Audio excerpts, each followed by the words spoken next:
Hello friends, mentor fluent YouTube channel पर money की smart psychology पुस्तक में आपका स्वागत है। एपिसोड 7। अब ऐसा भी नहीं है कि मनी ने मनुष्य के जीवन पर ही कब्जा कर रखा है। मनी ने अगर सिर्फ जीवन पर कब्जा कर रखा होता तो शायद मनुष्य उससे निपट भी लेता।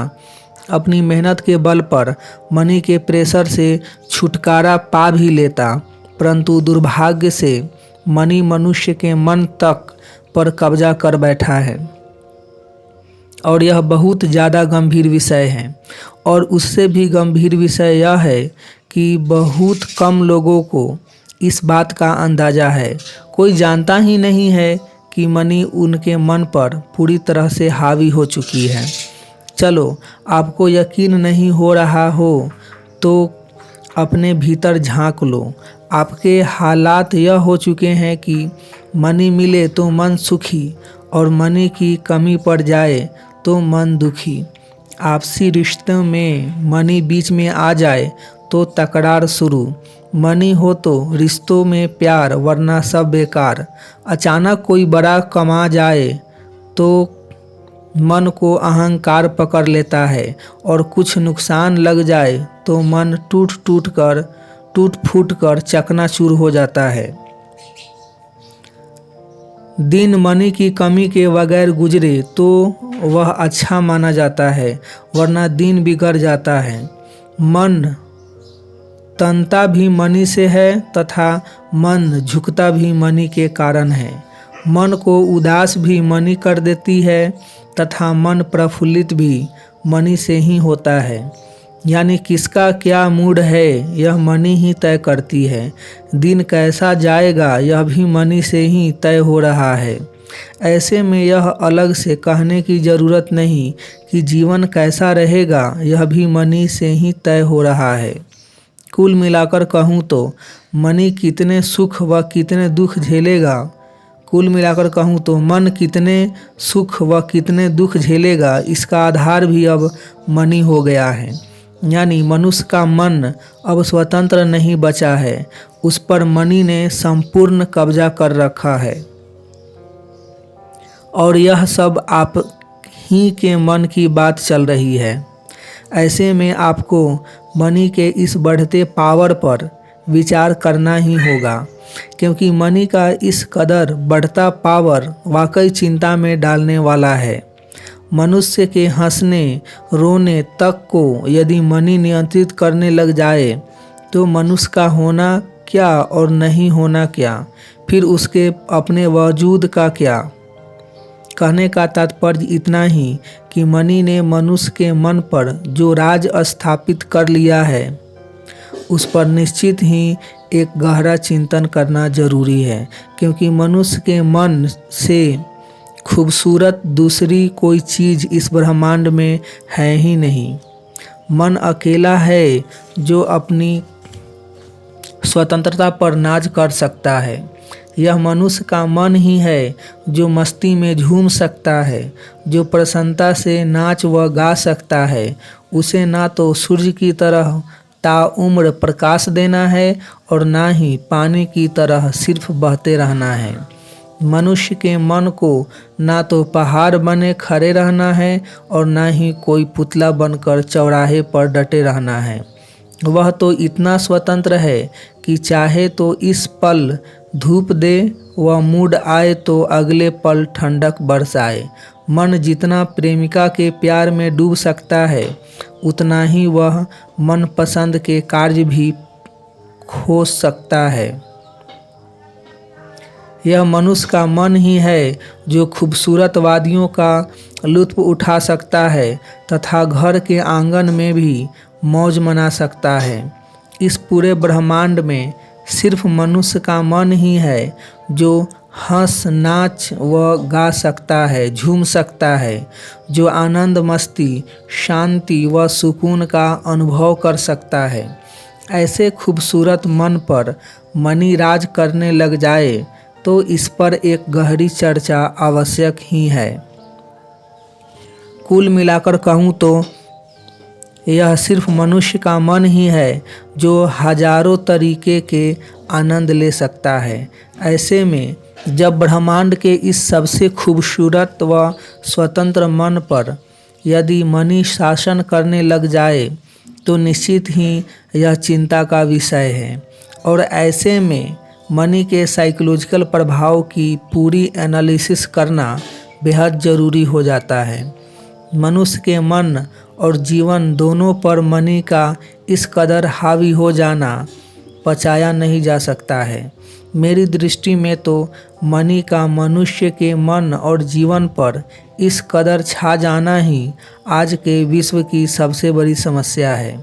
इस समस्या का समाधान लाए बगैर मनुष्य के जीवन में सुख चैन आने वाले नहीं हैं। मैं दावे से कहता हूँ कि विश्व चाहे जितनी ही प्रगति क्यों न कर ले, मनी के इस बढ़ते पावर की समस्या का समाधान लाए बगैर सारी प्रगति धरी की धरी रह जाने वाली है।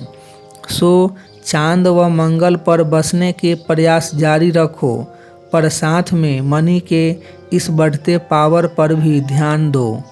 अब दुनिया इस बात पर ध्यान दे या न दे, हम इस किताब के जरिए मनी और उसके पावर की साइकोलॉजी परत दर परत खोलते चले जाएंगे।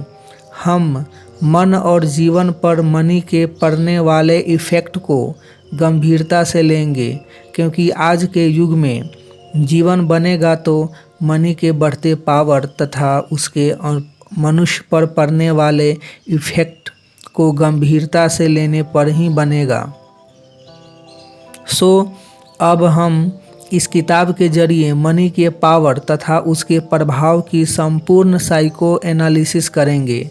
और यह ज़रूरी इसलिए हो जाता है क्योंकि मनी ने मनुष्य के मन और जीवन दोनों पर पूरी तरह से कब्जा कर रखा है। मनुष्य क्या है? क्या दो पाँव से चलने वाली चीज़ का नाम मनुष्य है? ऐसा है तो फिर कल कोई दो पाँव पर चलने वाला जानवर मिल जाए तो क्या आप उसे मनुष्य भी कहेंगे? तो क्या आप उसे भी मनुष्य कहेंगे? नहीं, और बिल्कुल नहीं, क्योंकि मनुष्य का होना केवल शारीरिक रचना तक सीमित नहीं है। मनुष्य शारीरिक रचना से कहीं ऊपर की चीज़ है। कल्पना में तो यही आता है कि मनुष्य यानी सभ्य व सज्जन, मनुष्य यानी क्रिएटिव और आनंदित। मनुष्य का अर्थ दया, करुणा, ममता और सहयोग करने वाला। लेकिन यह सब अब कहानियों की बात हो गई है।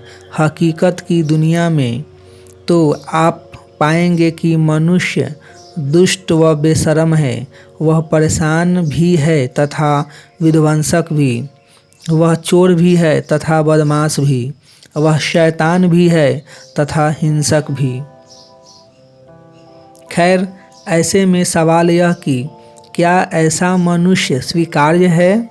कतई नहीं, क्योंकि मनुष्य कुदरत की सबसे अंतिम संरचना है, सबसे अंतिम रचना है, सबसे खूबसूरत रचना है। उसका तो मन व हृदय शुद्ध व मस्त होना ही चाहिए। उसका जीवन सातवें आसमान पर उड़ते ही रहना चाहिए। लेकिन मनुष्य के मन या जीवन में ऐसा कुछ हो नहीं रहा है।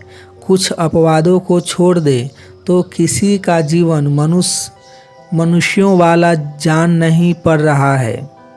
आज की दुनिया का हाल साहिर लुधियानवी साहब के शब्दों में कहूँ तो हर एक जिस्म घायल है, हर एक रूह प्यासी है, सबकी निगाहों में उलझन व दिलों में उदासी है। चलो, सब परेशान हैं, यहाँ तक भी ठीक है, क्योंकि जीवन में मेहनत व संघर्ष है, कंपटीशन का ज़माना है, तो कुछ परेशानी जीवन में हो ही सकती है। आज के संघर्षशील व कॉम्पिटिटिव युग में इतना तो चलता है, परंतु मनुष्य बुराइयों का पुतला हो जाए, यह कैसे बर्दाश्त किया जा सकता है? जिसे प्रेम बांटना चाहिए था वह नफ़रत फैला रहा है। जो भरोसे का पात्र होना चाहिए था वह धोखेबाज हो गया है। नीरज साहब की भाषा में कहूँ तो हालात ऐसे हो गए हैं कि जानवर आदमी से ज़्यादा वफादार हो गया है। सवाल यह कि ऐसे में आप इसे मनुष्य कहेंगे या दो पांव पर चलने फिरने वाला जानवर। भाषा करक है तथा बात दुखदाई है, पर हकीकत यही है। यूं भी बात पसंद नहीं आने से सच्चाई थोड़े ही बदल जाती है। खैर, यह सब तो वह ज़मीनी हकीकत है जिससे सब वाकिफ़ हैं। हाँ, स्वीकारे या न स्वीकारे यह सबके अपने विवेक पर निर्भर करता है। होगा अभी तो प्रमुख सवाल यह कि मनुष्य के मन और जीवन में इतनी गिरावट आई कहाँ से। तो मैं स्पष्ट कर दूं कि सिर्फ और सिर्फ मनी के बढ़ते प्रभाव के कारण मनुष्य के मन और जीवन में गिरावट आती चली जा रही है। यानी यह गिरावट मनी के बढ़ते पावर का फाइनल इफेक्ट है।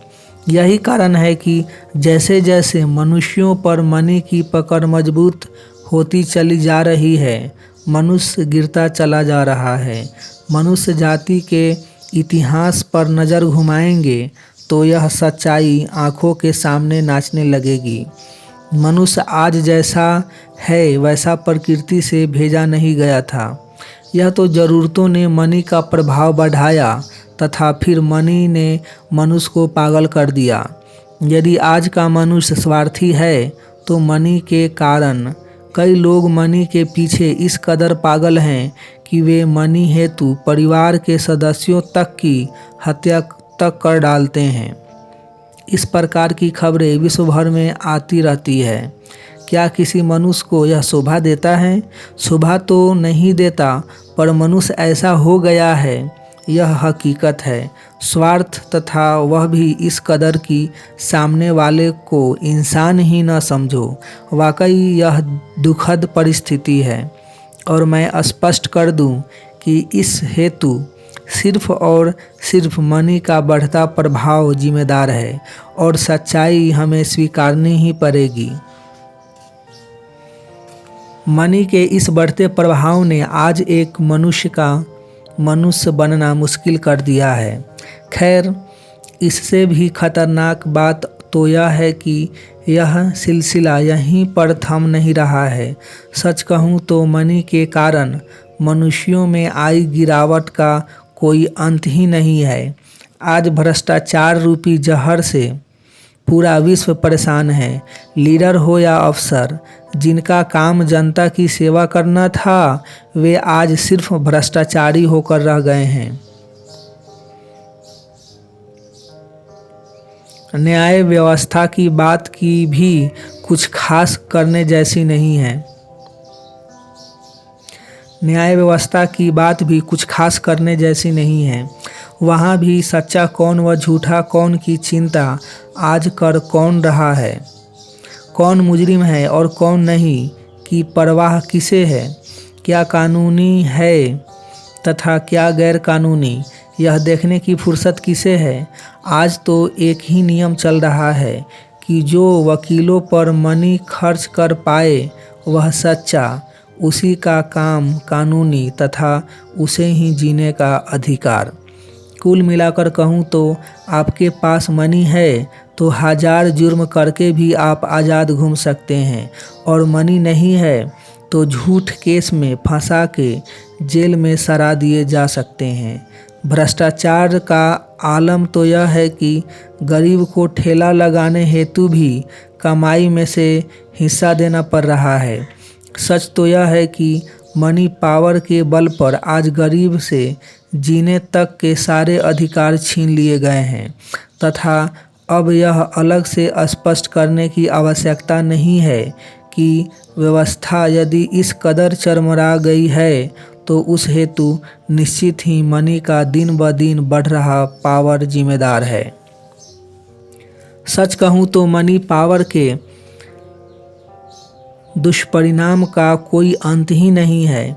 क्राइम की एक पूरी दुनिया को इसने जन्म दिया है, और क्राइम भी कैसे कैसे कि मनुष्यता ही शर्मा जाए। चोरी, हत्या, अपहरण, फिरौती, मारकाट, लूट पाट तथा और भी न जाने क्या क्या। विश्व की सारी जेलें अपराधियों से भरी पड़ी है और जेलों में से कहीं ज़्यादा अपराधी बाहर खुले में घूम रहे हैं। करोड़ों करोड़ों केस अदालतों में लंबित हैं और उस पर साइबर क्राइम तो इस कदर बढ़ गया है कि पूछो ही मत। तथा यह कम पड़ रहा था तो गरीबों को झूठे आश्वासन देकर चमत्कारी तावीज़ व अंगूठी बेचने वालों की भी कतार लगी पड़ी है। व्यवहार में धोखा, धंधे में धोखा, जबान व डील की कोई कीमत नहीं, सच्चाई का नामो निशान नहीं, सब कुछ बनावटी, सामान भी बनावटी व मनुष्य भी बहुरूपिया। कुल मिलाकर मनी के बढ़ते पावर के कारण मनुष्य के गिरावट की इंतहा हो गई है और मैं नहीं मानता कि इस बाबत किसी को इससे ज़्यादा स्पष्टता की आवश्यकता है। मनी के बढ़ते पावर ने वाकई मनुष्य को जानवर से बदतर बना दिया है तथा यह निश्चित ही नाकाबिले बर्दाश्त है। मैं यह चेतावनी दे रहा हूँ कि यदि मनी के इस बढ़ते पावर का समाधान नहीं खोजा गया तो कल बहुत देर हो जाएगी। न सिर्फ मनुष्य का जन्म लेना बल्कि फिर इतनी प्रगति करना भी मिट्टी में मिल जाएगा, क्योंकि आज तो एक देश दूसरे देश पर हमला भी मनी को ध्यान में रखकर कर रहा है। यानी एक मनी के कारण मनुष्य को युद्ध में धकेला जा रहा है। ऐसे में निश्चित ही मनी के बढ़ते पावर के कारण हो रहे अमानवीय व्यवहारों पर गंभीरता से विचार भी करना होगा तथा उस पर लगाम कसने के रास्ते भी खोजने होंगे, क्योंकि आज मनी ने वाकई मनुष्यता के लिए एक खतरा पैदा कर दिया है। मनी के बढ़ते पावर के कारण आ रही समस्याओं के बारे में हमने विस्तार से समझा। मनी के इस पावर के कारण मनुष्यों में आ रही गिरावटों के बाबत भी जाना। मनी ने आपके जीवन से लेकर मन तक पे किस कदर कब्जा कर रखा है यह भी आपने समझा। मनी के कारण आपसी रिश्तों में करवाहट, मनी के कारण अपराधों का साम्राज्य। ऐसे में अब यह सोचने का वक्त आ गया है कि क्या आपको इतना गिर के जीना है, इतनी नकारात्मकता तथा इतने दूषित वातावरण में रहना है? क्या मनी के कारण उत्पन्न हो रही इतनी समस्याओं में अपना दम घोंटना है? क्या दगाबाजों की इस दुनिया में घुट घुट कर मरना चाहते हैं आप? आज इन सारे सवालों पर गंभीरता से सोचने का वक्त आ गया है और यह सवाल पूछने की शुरुआत हर एक को अपने से ही करनी होगी। और अपने से यह सवाल पूछना इसलिए ज़रूरी है क्योंकि मनुष्य जीवन मस्ती से जीने हेतु मिला है। एक खूबसूरत अवसर है, कुछ शानदार कर दिखाने का एक मौका है। सो रोज़ रोज़ पूछो अपने से कि क्या पैसे के टेंशन में आप मिले इस खूबसूरत मौके को गंवाना चाहते हैं? क्या मनुष्य होकर स्वार्थ, झूठे, फरेबी और मतलबी लोगों से भरी दुनिया में जीना चाहते हैं? आज आपको अपने से यह सवाल पूछना ही होगा कि मनी के प्रेशर ने आपको जो बना दिया है, क्या ऐसे में आपको मंजूर हैं? क्या आप नहीं जानते कि मनुष्य के रूप में पैदा होने के मायने क्या हैं? क्या आप मिले इस बेशकीमती मनुष्य जीवन का महत्व नहीं समझ रहे हैं? क्या आप नहीं जानते हैं कि 80-100 वर्ष के मिले इस खूबसूरत जीवन का अंत हो जाने वाला है? इनमें से ऐसा कौन सी बात है जो आप नहीं जानते हैं? क्या यह सब जानने के बावजूद आपको पूरा जीवन मनी के दबाव में गुजारना मंजूर है? क्या मनी के दबाव में इस कदर चिंतित व भयभीत रहना कबूल है? आज मौका मिला है तो पूछो और अपने आप से ऐसे हजारों सवाल पूछो। पूछ कर अपने आप को झकझोरो। इस मनी ने जिस नींद में सुला रखा है उससे जागो। तय करो कि इंसान होकर जानवरों वाला जीवन नहीं जीना है।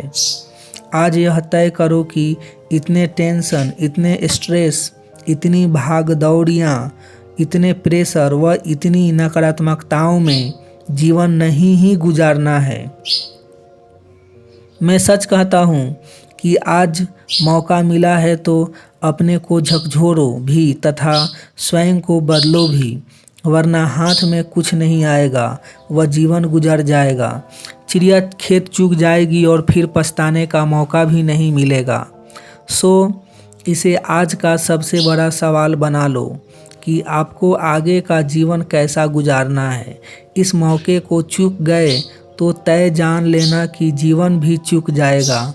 अतः मैं निवेदन भी करता हूँ तथा वार्निंग भी देता हूँ कि अपने को जगाओ। जीवन जीने हेतु मिला एक खूबसूरत अवसर है, अतः उसे हर हाल में हसीन बनाओ। यूँ भी आपका अपने प्रति यही एकमात्र कर्तव्य है। सो इसे अच्छे से निभाओ और उस हेतु उपरोक्त सारे सवाल बार बार अपने से पूछो। मुझे यकीन है कि मेरे इतना झकझोरने के बाद आप अपने तथा अपने जीवन का अच्छे से इंट्रोस्पेक्शन अवश्य करेंगे। मुझे विश्वास है कि आप अपने नए जीवन की शुरुआत भी करेंगे। दूसरों को खराब कहने से या दुनिया को गाली देने से कुछ नहीं होने वाला। पहला सुधार आपको अपने में ही लाना होगा और एक बार अपने जीवन की राह बदलना तय कर ली तो फिर आप दूसरों पर भी आना, फिर दूसरों से भी पूछना कि क्या आप ऐसी भ्रष्टाचारी दुनिया में जीना चाहते हैं जहां बेगुनाह पीसे जा रहे हों तथा गुनाहगार मज़े ले रहे हों। क्या ऐसे व्यावसायिक वातावरण में डील करना चाहते हैं जहां बात बात पे चीटिंग होती हो। पूछो फिर पूरे विश्व से कि क्या मनुष्य को ऐसे ही समाज में जीना पड़ेगा जहां मनी पावर से ही सब कुछ तय हो रहा हो। क्या आज के बाद मनुष्य को ऐसे देश दुनिया में जीना पड़ेगा जहां सब कुछ सिर्फ मनी होकर रह गया है। क्या मनुष्य को हमेशा के लिए ऐसे वातावरण में रहना पड़ेगा जिसकी हवा में बदमाशियां घुल गई हो। पहले स्वयं जागो तथा फिर पूरे विश्व को जगाओ। इससे पहले कि मनुष्यता समस्याओं के गहरे भंवर में बुरी तरह से फंस जाए, इन सारे सवालों पर गहरा चिंतन प्रारंभ कर दो और पूरा विश्व गंभीरता से इन सब बातों पर चिंतन प्रारंभ करे। इसलिए मैं मनी की साइकोलॉजी पर यह किताब लिख रहा हूँ, क्योंकि एक मनी के कारण मनुष्यता को इस कदर बर्बाद होते मैं नहीं देख सकता हूँ।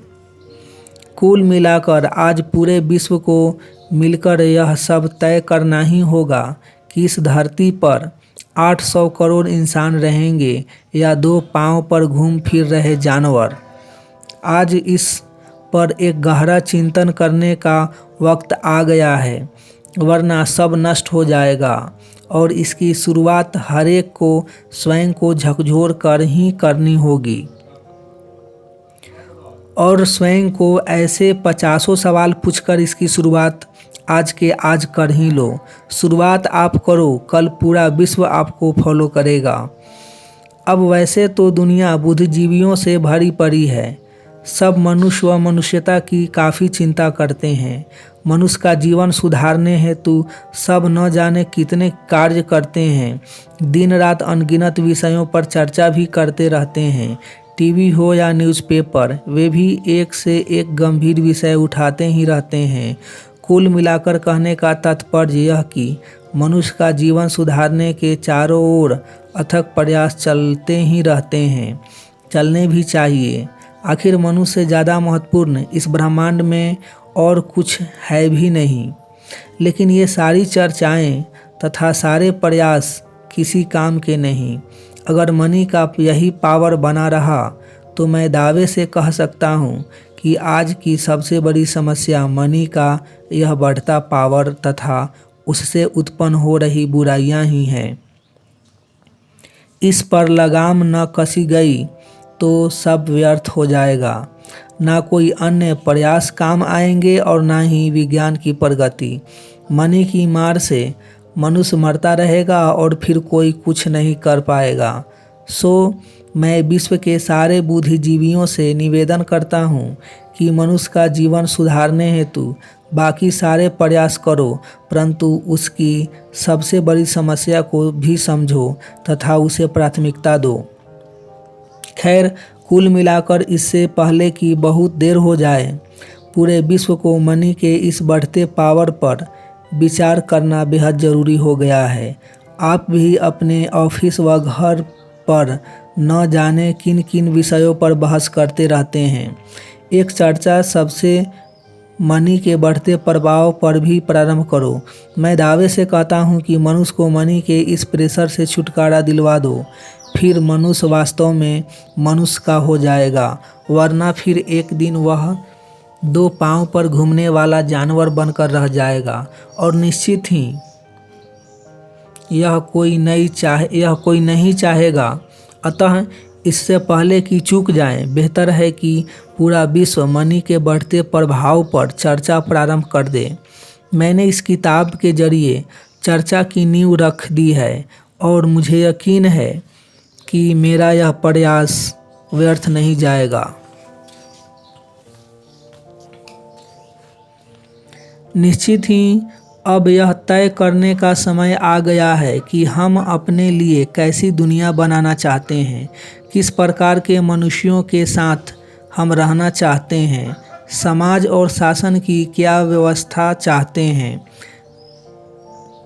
देश दुनिया की हवा में मिठास चाहते हैं या जहर, मनुष्यों की दुनिया इंसानों वाली चाहते हैं या जंगल राज स्थापित करना चाहते हैं।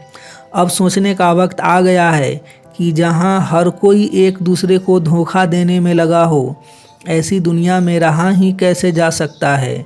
जहां न्याय मनी के आधार पर मिल रहा हो, वहां जिया ही कैसे जा सकता है।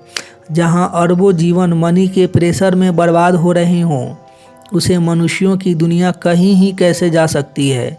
निश्चित ही ऐसी दुनिया को मनुष्य की दुनिया नहीं कही जा सकती है।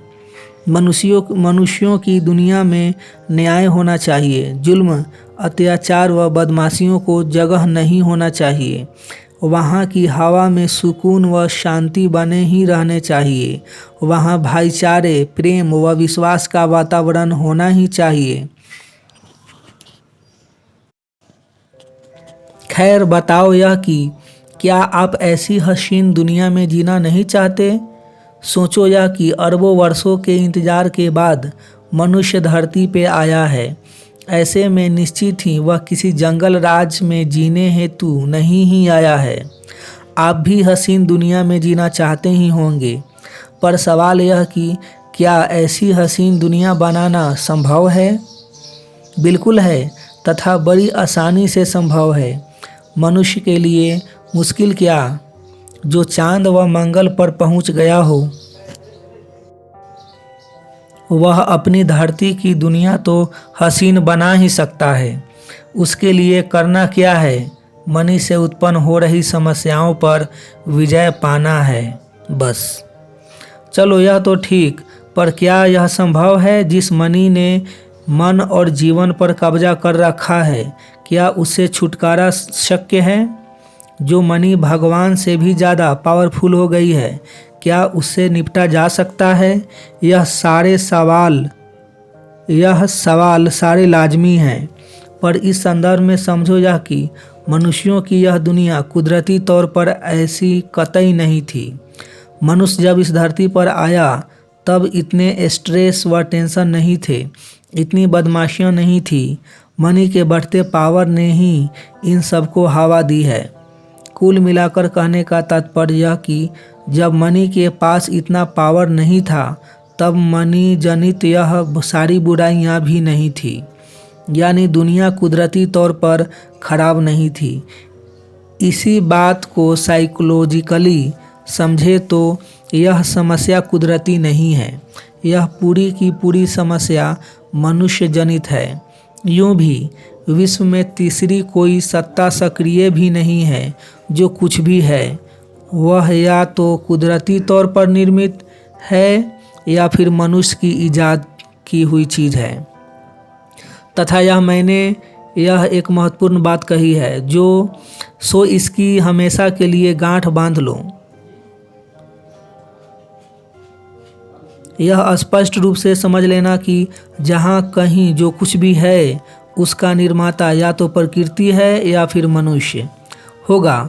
अभी तो इस साइकोलॉजिकल सत्य के जरिए यह समझो कि जो कुदरती तौर पर निर्मित है उसमें मनुष्य कुछ नहीं कर सकता है।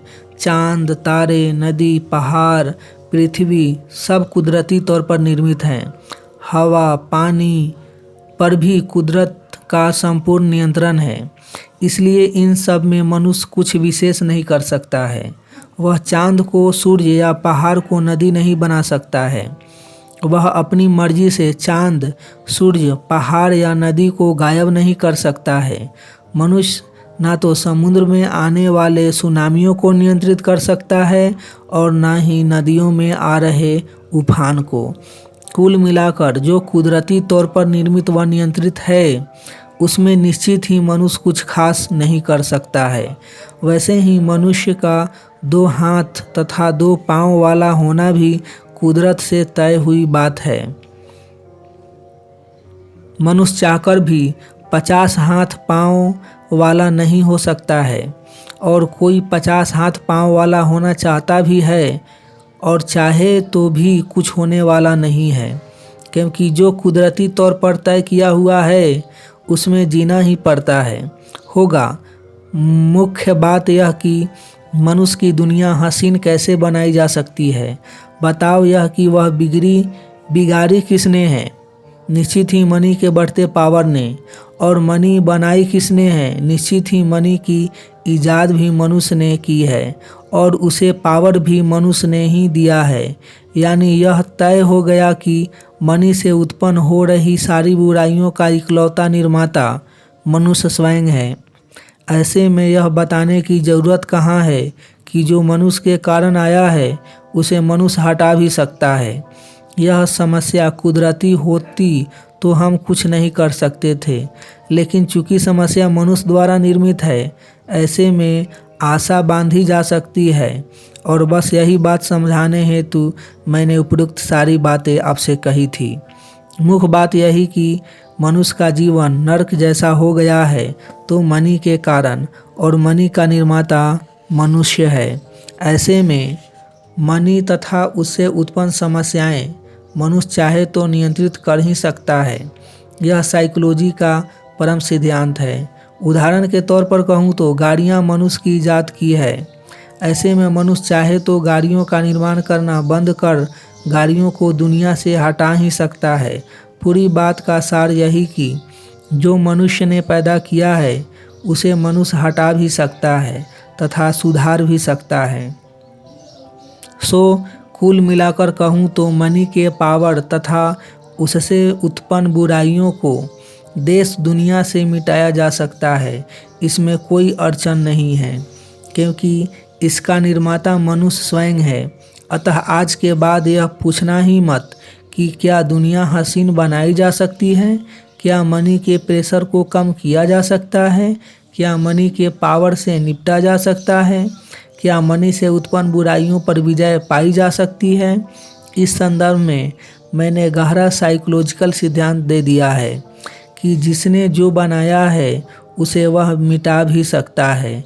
कुदरत यदि अपने बनाए नदी, पहाड़, पृथ्वी व ब्रह्मांड मिटा सकती है तो मनुष्य अपनी बनाई चीज़ें क्यों नहीं मिटा सकता है। इस बाबत रत्ती भर कन्फ्यूजन मत रखना कि मनुष्य मनी से उत्पन्न समस्याओं पर विजय नहीं पा सकता है होगा। आश्वस्त करने वाली बात यह कि मनी से उत्पन्न सारी समस्याओं पर विजय पाकर दुनिया हसीन बनाई जा सकती है। ऐसे में सीधा सवाल यह उठता है कि कैसे। तो निश्चित ही पूरी बात की गहराई साइको एनालिसिस करके, क्योंकि ना सिर्फ मनुष्य जनित सारी समस्याएं साइकोलॉजिकल हैं, बल्कि हर समस्या को मिटाने के अपने तय साइकोलॉजिकल सिद्धांत भी हैं। इसलिए बिना गहरी साइको एनालिसिस किए मनुष्य जनित किसी समस्या का समाधान नहीं खोजा जा सकता है। मैं साइकोलॉजी की अंतिम ऊंचाई पे बात करता हूँ। ऐसी गहरी बातें प्रायः नहीं होती है, सो कही गई हर गहरी बात को ग्रहण करते चलते जाना। कहे गए साइकोलॉजिकल सिद्धांतों को किताब या विषय तक सीमित मत मानना। सिद्धांत का अर्थ ही यह है कि वे दूसरी 50 जगह काम आएंगे।